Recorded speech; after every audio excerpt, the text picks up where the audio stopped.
there are intangibles that happen in the classroom that in a way are more valuable than any of that academic skills.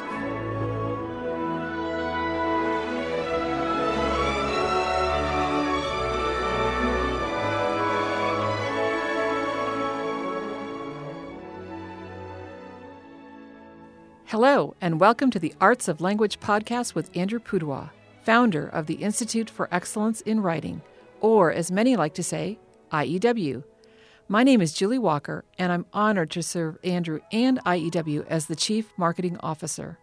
Our goal is to equip teachers and teaching parents with methods and materials which will aid them in training their students to become confident and competent communicators and thinkers.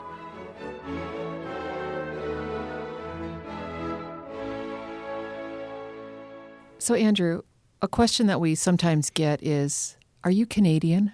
No, I am not Canadian. And of course, I know that you're not Canadian. Yes. You grew up not too far from where I grew up, as it turns out. We never crossed paths, though, until many, many years later. But I do know you're not Canadian. You grew up in Southern California.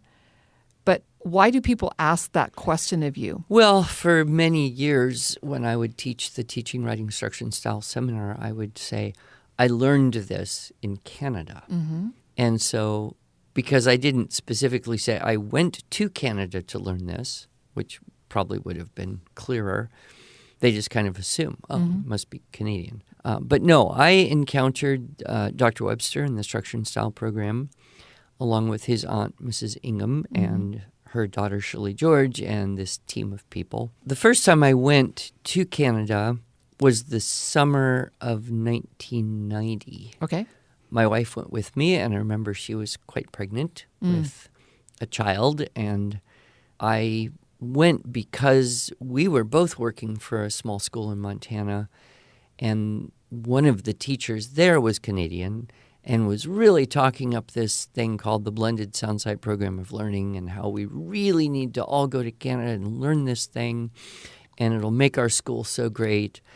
And it was a very small school, so yeah, I mean, it was about 8 of us, I think. That was the entire faculty of the school. Wow.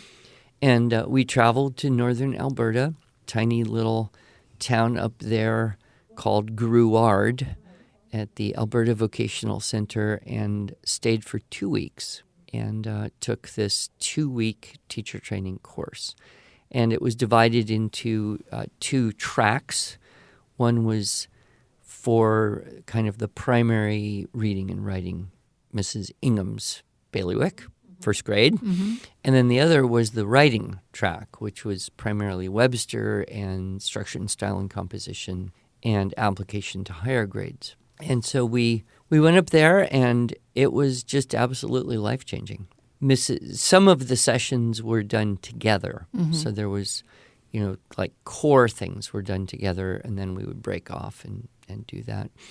But I remember meeting Mrs. Ingham, and she was pretty young then. She must have been late 80s. Right. Or maybe early 80s. I can't remember. But she just had this ineffable joy and excitement that you could tell when she taught school.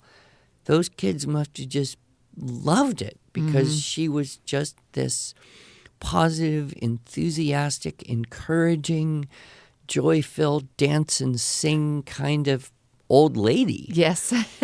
And one of the things that she talked about a lot was, yes, you're teaching children to read and to write and to do math and to learn things, but there are intangibles that happen in the classroom that in a way are more valuable than any of that academic skills stuff. Mm-hmm. And so she would always drop this in and give little illustrations of these intangibles, which were mostly, for her, focused on independence, like children quickly becoming independent in choosing activities and using their time well during the work period where she, had the whole room full of first graders doing different things at the same time, which sounds scary to a lot of teachers, I'm sure. or responsibility, simple things like putting things back where you got them from. She was old, and she was very old school, and she didn't even use words like character or virtues. That was just kind of a given. During her whole life, that was part of the job of schools, was to inculcate good character and virtues. So it wasn't as though she even had to use the words. She would just give little examples of how the environment that you create can do that. So that, of course, is our theme for today, is talking about the intangibles. But now here we are, and I want you to know, and I know you know this, but you probably don't realize how much later it was. I went up to Gruard 17 years later. This is when I first started working for you. And yes, made that long drive from the Edmonton airport up to Gruard. Yeah. Took me longer to get from there than to fly to You Edmonton. know you're far away when it takes you longer to drive from the airport to your destination than it did to fly to the airport. Yes, Yeah. indeed. And I was so concerned that I was not going to get there before sunset, but I went there in August. Yeah, And as so far the as I sun know, doesn't really set. didn't Yeah. really set. That's how far north it was. But of course, I had the opportunity to meet with Mrs. Ingham and listen to her talk about the intangibles. And of course, that she is in some ways our matron, our founder of what we do here. So I just wanted to take a moment and spend some time talking about to today's teachers who are learning from you the teaching, writing, structure, and style, or the students who are learning how to write with the structure and style for students' materials. What are your goals as far as the most important things that you're teaching the students? Of course, reading, of course, writing, of course, thinking. But what are those almost surreptitious activities that are happening that these students are learning? Well, there's many layers of that. You could look at the social layer and say, well, how do kids learn to listen to each other and respect what other people are saying and respond appropriately to what their peers or teachers have said? And they don't necessarily know that.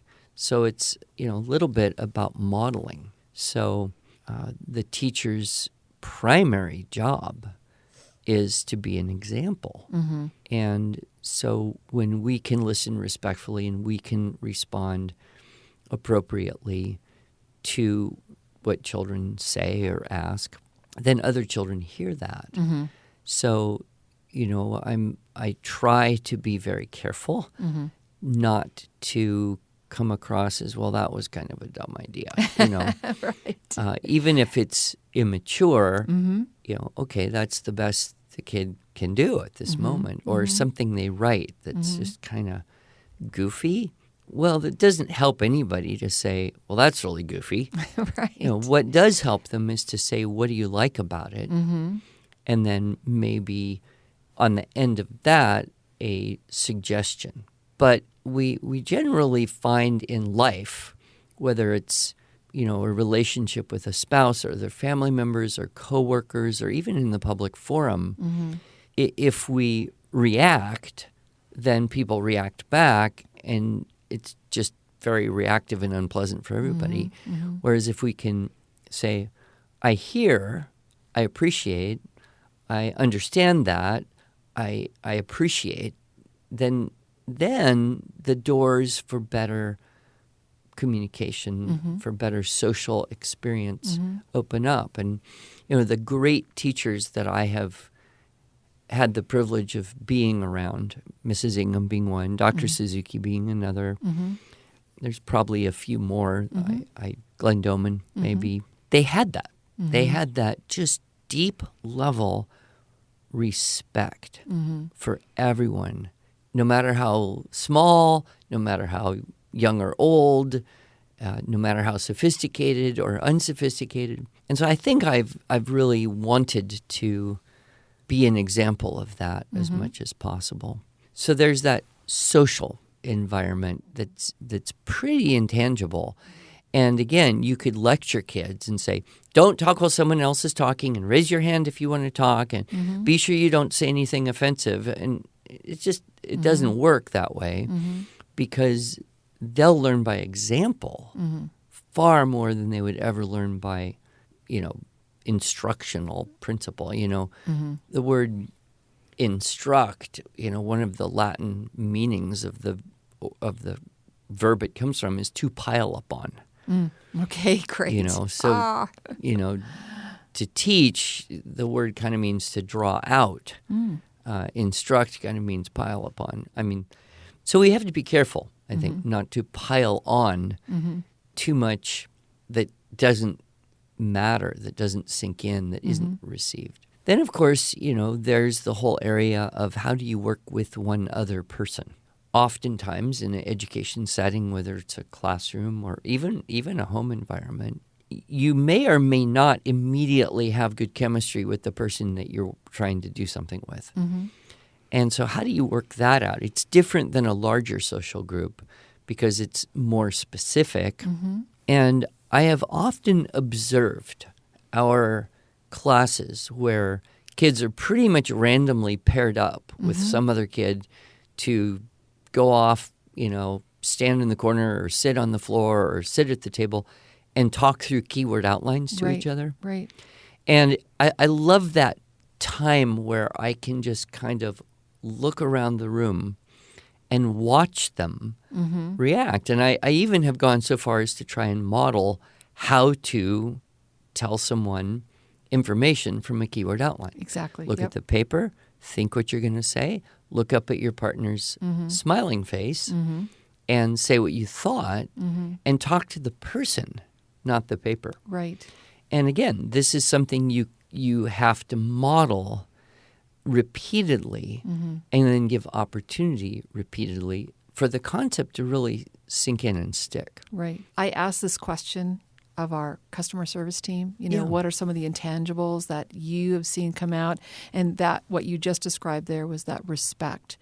Being respectful of your fellow student is one of the things that they mentioned, which I thought was, really, really great. And in a way, it is easier to accomplish that in a mixed age group.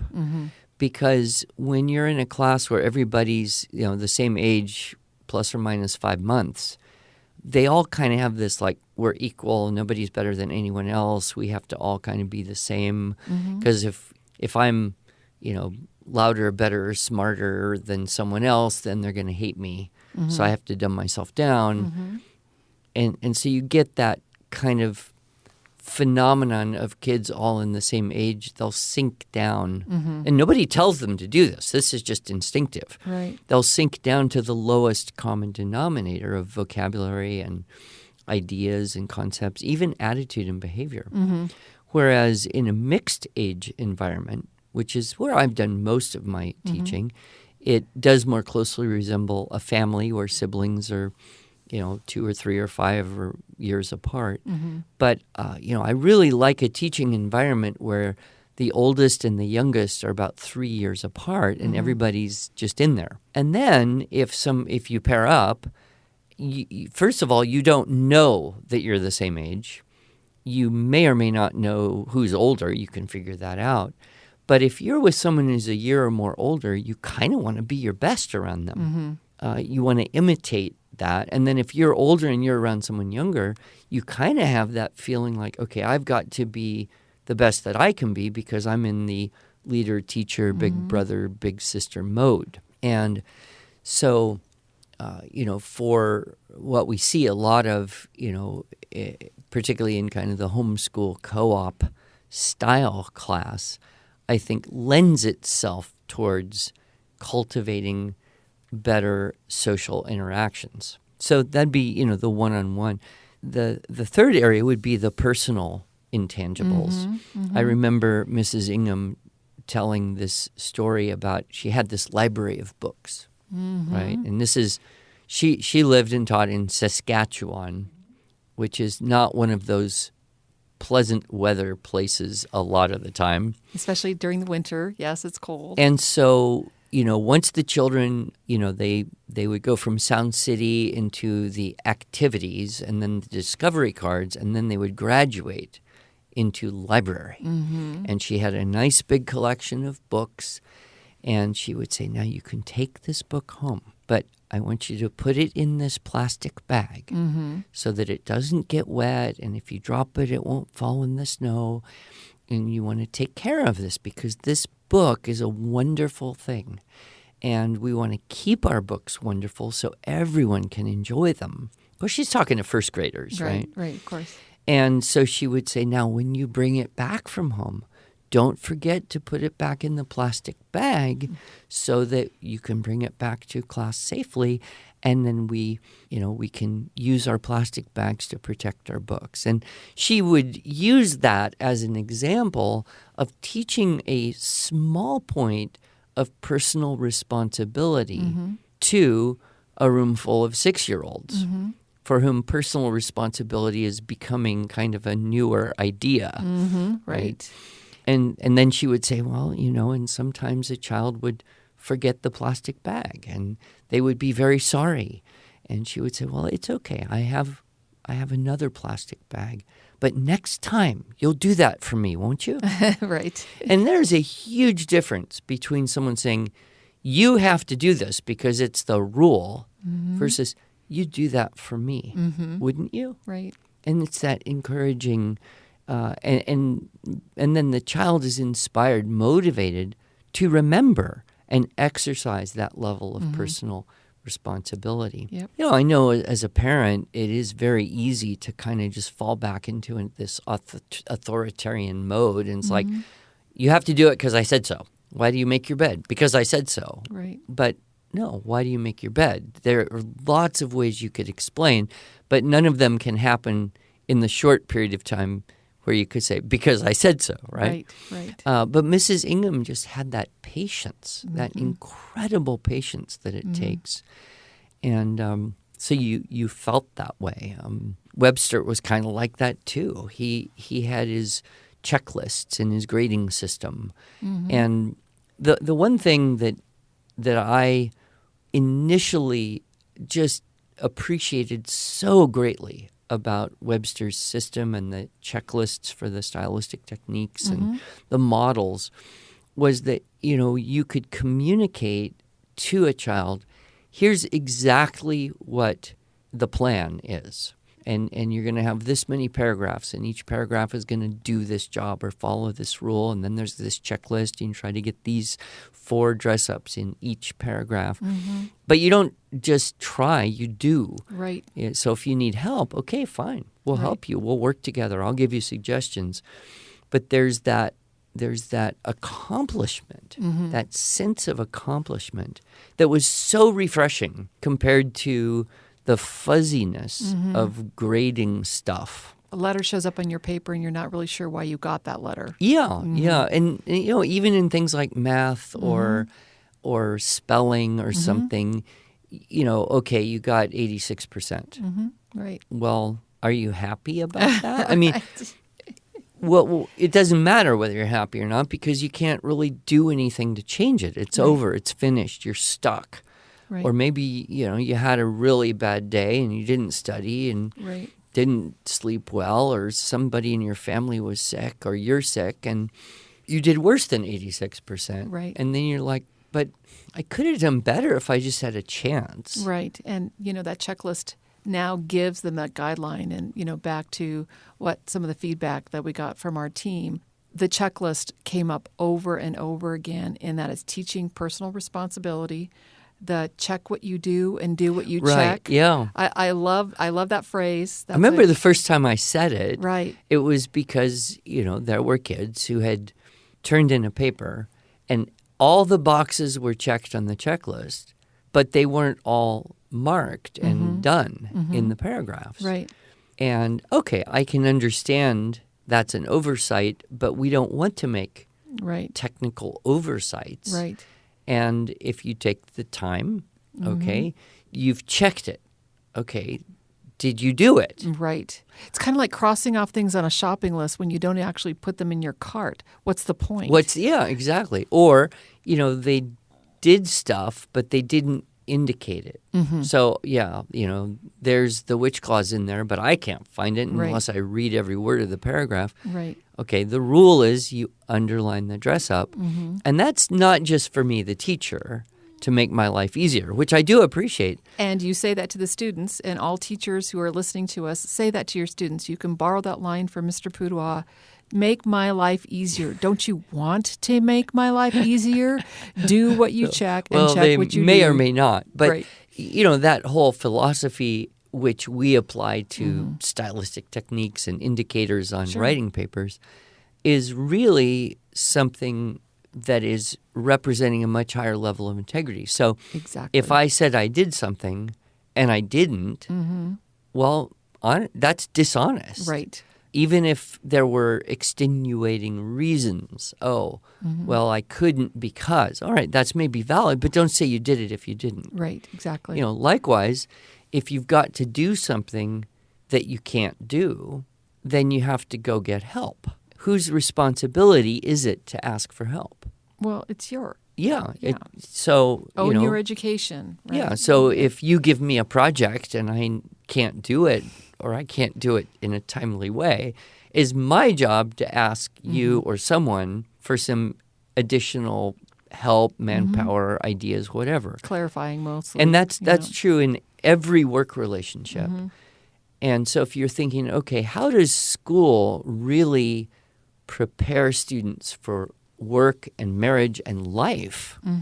That issue of integrity, to, check what you do, right. be sure you've done it right, and then do what you say you do, and knowing when and how to ask for help when you need it. Right. That's probably way more important than whether you can write a good essay. Right, exactly.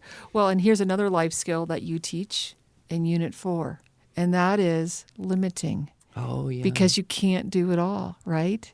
And that's a lesson in how to summarize, and it's also a lesson in life. Because if band practice competes with musical theater, you can't do both. I'm speaking of my son who wanted to do both. Well, I mean, if you'd let him off the hook for all the other subjects, maybe he could have, right? Oh, well, they practiced at the same time. Oh, I see. So it was a logistical Correct. impediment. Correct. Yeah. Well, and another thing that came out besides limiting was time management.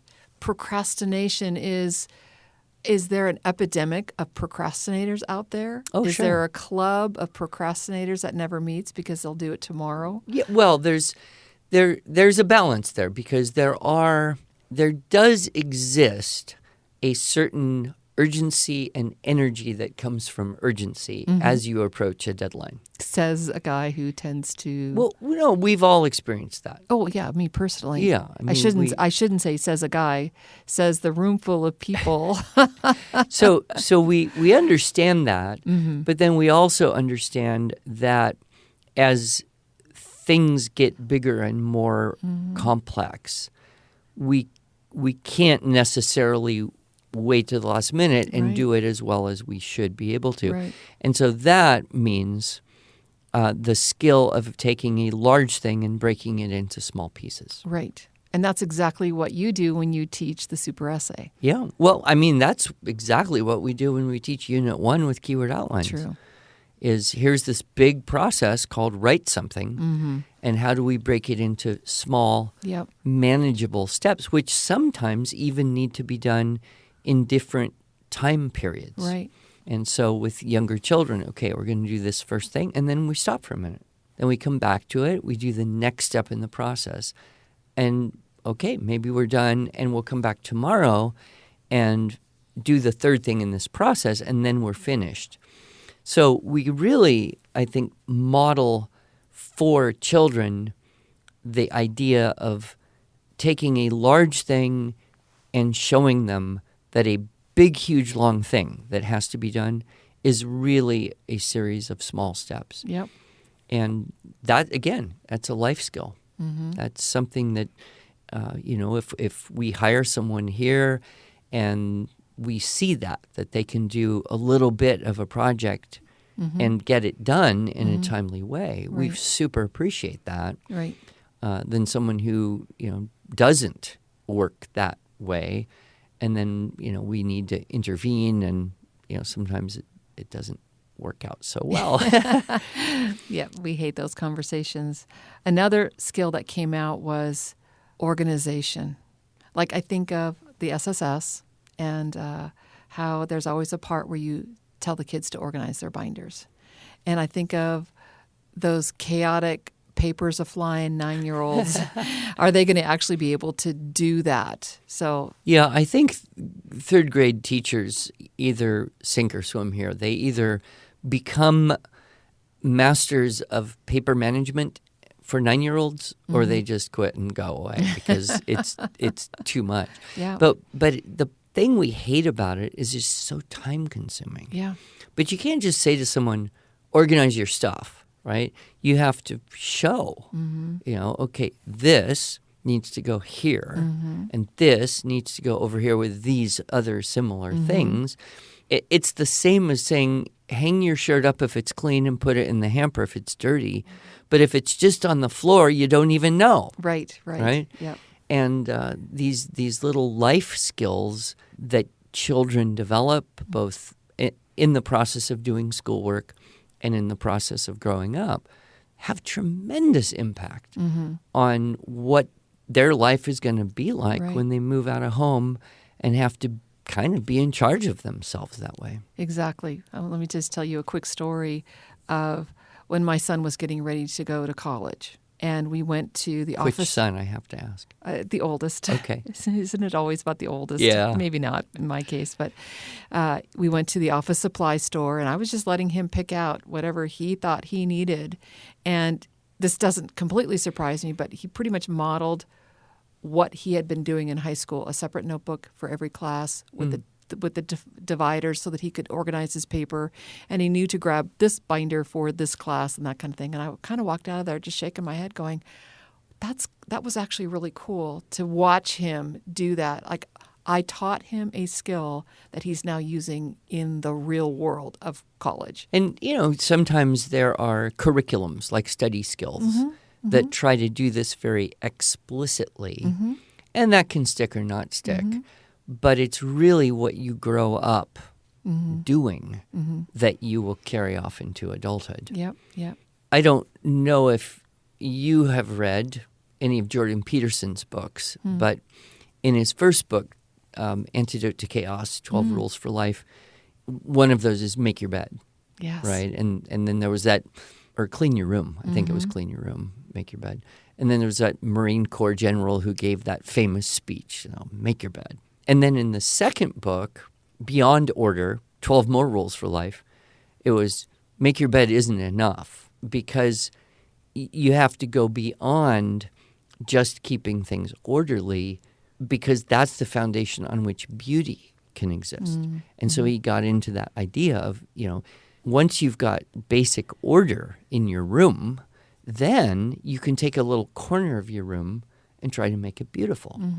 And that's beyond just ordering. And, I think I watch some of my children who are more inclined that way and think, isn't that lovely? I can visit them and they have this attentiveness to order and beauty, and that my grandchildren get to grow up in a home like that. Right. Because not every home is. Yep.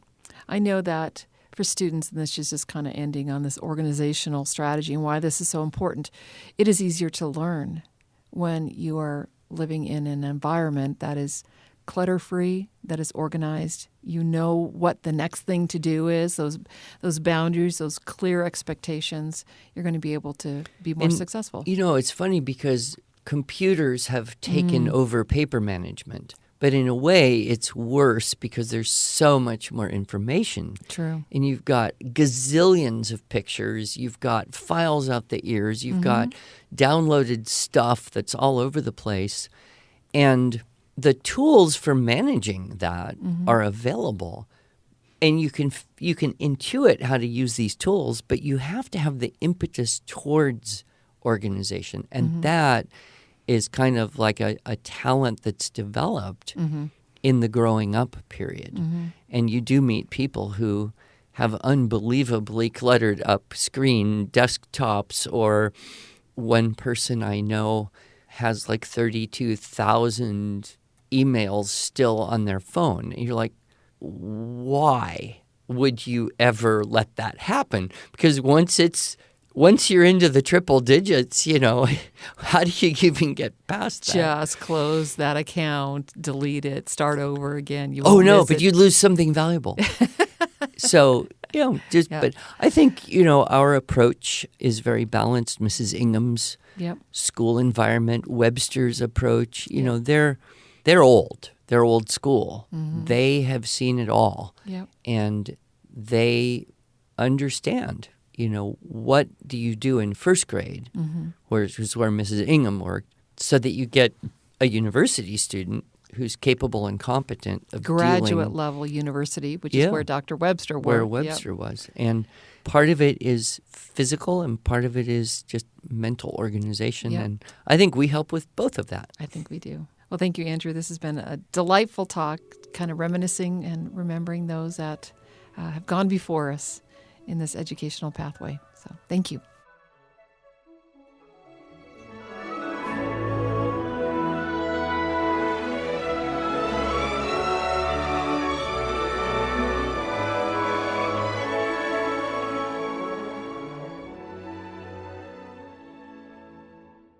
Thanks so much for joining us. If you enjoyed this episode and want to hear more, you can subscribe to this podcast in iTunes, Google Play, or Stitcher, or just visit us each week at iew.com/podcast. Until then, on behalf of Andrew Pudewa and the team at IEW, I thank you for allowing us to partner with you on your journey toward better listening, speaking, reading, writing, and thinking.